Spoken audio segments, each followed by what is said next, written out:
റിയൽമിയുടെ Realme Narzo 70 Pro എന്ന പുതിയൊരു smart phone Indian മാർക്കറ്റിൽ ലോഞ്ച് ചെയ്യാൻ പോകുന്നുണ്ട്.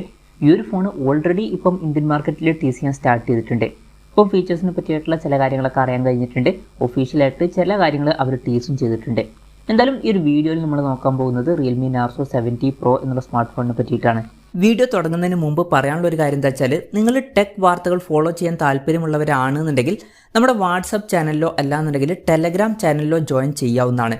താഴെ ഡിസ്ക്രിപ്ഷനിലും അതുപോലെ തന്നെ കമൻറ്റ് ബോക്സിലും നമ്മുടെ വാട്സപ്പ് ചാനലിൻ്റെയും അതുപോലെ തന്നെ ടെലഗ്രാം ചാനലിൻ്റെയൊക്കെ ലിങ്കും കാര്യങ്ങളൊക്കെ കൊടുക്കുന്നുണ്ട്. അവിടെ റെഗുലർ ആയിട്ടുള്ള ടെക് അപ്ഡേറ്റ്സും കാര്യങ്ങളൊക്കെ ലഭിക്കുന്നതായിരിക്കും.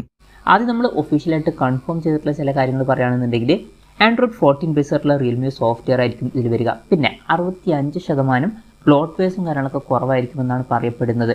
അത് നല്ലൊരു കാര്യം തന്നെയാണ്. ആ ബ്ലോട്ട് വേസ് ഈ ഒരു ഫോണിൽ അത്യാവശ്യം കുറവായിരിക്കും.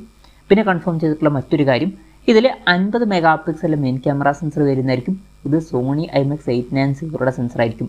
30,000 രൂപയ്ക്ക് താഴെയായിരിക്കും ഈ ഫോണിൻ്റെ വില വരിക എന്ന് അവർ കൺഫേം ചെയ്തിട്ടുണ്ട്. ആ ഒരു പ്രൈസ് റേഞ്ചിൽ ഇത് അത്യാവശ്യം നല്ലൊരു പ്രോസസ്സറൊക്കെ തന്നെയാണ്. OSൻ്റെ സപ്പോർട്ടും കാര്യങ്ങളൊക്കെ ഇതിൽ വരുന്നതായിരിക്കും. പിന്നെ ഇതിൽ 10ഓളം എയർ ജസ്റ്റേഴ്സ് വരുമെന്നുള്ള കാര്യം അവർ ഒഫീഷ്യലായിട്ട് തന്നെ കൺഫേം ചെയ്തിട്ടുണ്ട്. അതുപോലെ തന്നെ ഡിസ്പ്ലേയുടെ കാര്യത്തിൽ ഫ്ലാറ്റ് ആയിട്ടുള്ള ഡിസ്പ്ലേ ആയിരിക്കും വരിക. ആ ഒരു കാര്യം കൺഫേം ചെയ്തിട്ടുണ്ട്. ഒരു ടീസറും കാര്യങ്ങളൊക്കെ പുറത്ത് വിട്ടിട്ടുണ്ടായിരുന്നു. പിന്നെ അവർ ടീസ് ചെയ്തിട്ടുള്ള വേറൊരു കാര്യം, സെഗ്മെന്റ്സ് ഫസ്റ്റ് ഗ്ലാസ് ഡിസൈൻ എന്നാണ് പറഞ്ഞിരിക്കുന്നത്. അപ്പം ഒരു ഗ്ലാസ് ഡിസൈനും കാര്യങ്ങളൊക്കെ ആയിരിക്കും ഇതിൽ വരിക. ഇനി ബാക്കി ഫീച്ചേഴ്സിൻ്റെ കാര്യം പറയുകയാണെന്നുണ്ടെങ്കിൽ 6.6 ഇഞ്ചിൻ്റെ ഫുൾ HD+ ഡിസ്പ്ലേ ഈ ഫോണിൽ വന്നേക്കാം. AMOLED ഡിസ്പ്ലേ ആയിരിക്കും ഈ ഫോണിൽ വരിക. 120 Hz റിഫ്രഷ് റേറ്റ് ഒക്കെ ഇതിൽ സപ്പോർട്ട് ചെയ്യുന്നതായിരിക്കും. അപ്പം ഈ ഒരു ഫോണിൽ അത്യാവശ്യം തിരക്കില്ലാത്ത നല്ല ഡിസ്പ്ലേ ഫീച്ചേഴ്സും കാര്യങ്ങളൊക്കെ വരുന്നതായിരിക്കും. In display finger print sensor ഈ ഫോണിൽ വന്നേക്കാം.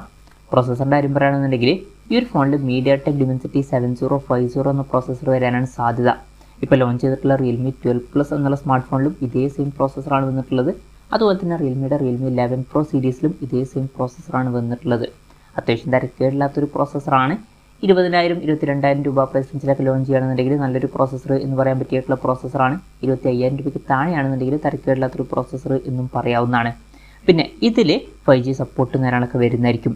ക്യാമറയുടെ കാര്യത്തിൽ നമ്മൾ നേരത്തെ പറഞ്ഞു 50 mega pixel main camera sensor ആയിരിക്കും ഇതിൽ വരിക. ഇത് കൂടാതെ 8 മെഗാ പിക്സൽ ഒരു അൾട്രാ വൈഡ് ആംഗിൾ ലെൻസും അതുപോലെ തന്നെ 2 മെഗാ പിക്സൽ ഒരു സെൻസറും വന്നേക്കാം.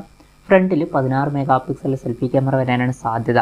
5000 mAh ബാറ്ററിയുമായിട്ടായിരിക്കും ഈ ഒരു സ്മാർട്ട് ഫോൺ വരിക. 60 വാട്ടിൻ്റെ ഫാസ്റ്റ് ചാർജിംഗ് സപ്പോർട്ടും വരുന്നതായിരിക്കും. Type-C ചാർജിംഗ് പോർട്ടുമായിട്ടായിരിക്കും ഈ ഒരു സ്മാർട്ട് ഫോൺ വരിക. അത്യാവശ്യം തിരക്കുകളില്ലാത്ത നല്ലൊരു ബാറ്ററി സെറ്റപ്പും ഇതിൽ വരുന്നതായിരിക്കും. അപ്പം ഇതൊക്കെയാണ് ഫീച്ചേഴ്സിനെ പറ്റി പറയാനുള്ള കാര്യങ്ങൾ. ഇനി ലോഞ്ച് ഡേറ്റിൻ്റെ കാര്യം പറയുകയാണെന്നുണ്ടെങ്കിൽ ആ ഒരു കാര്യം ഇപ്പം ഒഫീഷ്യലായിട്ട് കൺഫേം ആയിട്ടില്ല. എന്നാലും അടുത്ത് തന്നെ ലോഞ്ച് ഡേറ്റും കാര്യങ്ങളൊക്കെ കൺഫേം ആവാൻ ചാൻസ് ഉണ്ട്. മിക്കവാറും ഈ മാസം തന്നെ ഈ ഫോൺ ഇന്ത്യൻ മാർക്കറ്റിൽ ലോഞ്ച് ചെയ്യുന്നതായിരിക്കും. കാരണം ഓൾറെഡി ആമസോണിൽ ഈ ഒരു ഫോൺ ടീസ് ചെയ്യാൻ സ്റ്റാർട്ട് ചെയ്തിട്ടുണ്ട്. അപ്പം വരും ദിവസങ്ങളിൽ തന്നെ ഈ ഫോണിൻ്റെ ലോഞ്ച് ഡേറ്റും കാര്യങ്ങളൊക്കെ അവർ അനൗൺസ് ചെയ്യുന്നതായിരിക്കും.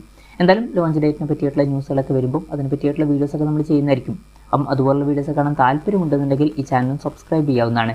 വിലയുടെ കാര്യം പറയുകയാണെന്നുണ്ടെങ്കിൽ അതിനെ പറ്റിയിട്ടുള്ള കൺഫർമേഷൻസ് ഒന്നും ഇപ്പം പുറത്ത് വന്നിട്ടില്ല. 30,000 രൂപയ്ക്ക് താഴെയായിരിക്കുമെന്നാണ് റിപ്പോർട്ടിൽ പറയുന്നത്. അപ്പം നമ്മുടെ എക്സ്പെക്ടേഷൻ പറയുകയാണെന്നുണ്ടെങ്കിൽ മിക്കവാറും 25,000 രൂപയ്ക്ക് താഴെയായിട്ട് തന്നെ ഈ ഫോണിൻ്റെ വില വന്നേക്കാം. ഒരു 22-23,000 രൂപ പ്രൈസ് റേഞ്ചിലൊക്കെ ആയിട്ടാണ് ഈ ഫോൺ നമ്മൾ എക്സ്പെക്ട് ചെയ്യുന്നത്. കൺഫർമേഷൻസ് ഒന്നുമില്ല, ജസ്റ്റ് നമ്മുടെ എക്സ്പെക്ടേഷൻ പറഞ്ഞു എന്നേ ഉള്ളൂ ഫീച്ചേഴ്സൊക്കെ വെച്ച് നോക്കുമ്പോൾ. എന്തായാലും റിയൽമിയുടെ റിയൽമി നാർസോ 70 Pro എന്ന പുതിയൊരു സ്മാർട്ട് ഫോൺ ഇന്ത്യൻ മാർക്കറ്റിൽ ലോഞ്ച് ചെയ്യാൻ പോകുന്നുണ്ട്. ഈ ഒരു ഫോണിനെ പറ്റിയിട്ടുള്ള നിങ്ങളുടെ അഭിപ്രായം ജസ്റ്റ് ഒന്ന് കമൻറ്റ് ചെയ്യുക. അതുപോലെ തന്നെ ഈ ഒരു സ്മാർട്ട് ഫോൺ ഇന്ത്യൻ മാർക്കറ്റിൽ നിങ്ങൾ ഏത് പ്രൈസിങ്ങിലാണ് എക്സ്പെക്ട് ചെയ്യുന്നത് എന്നുള്ള കാര്യം കൂടി ജസ്റ്റ് ഒന്ന് കമൻറ്റ് ചെയ്യുക.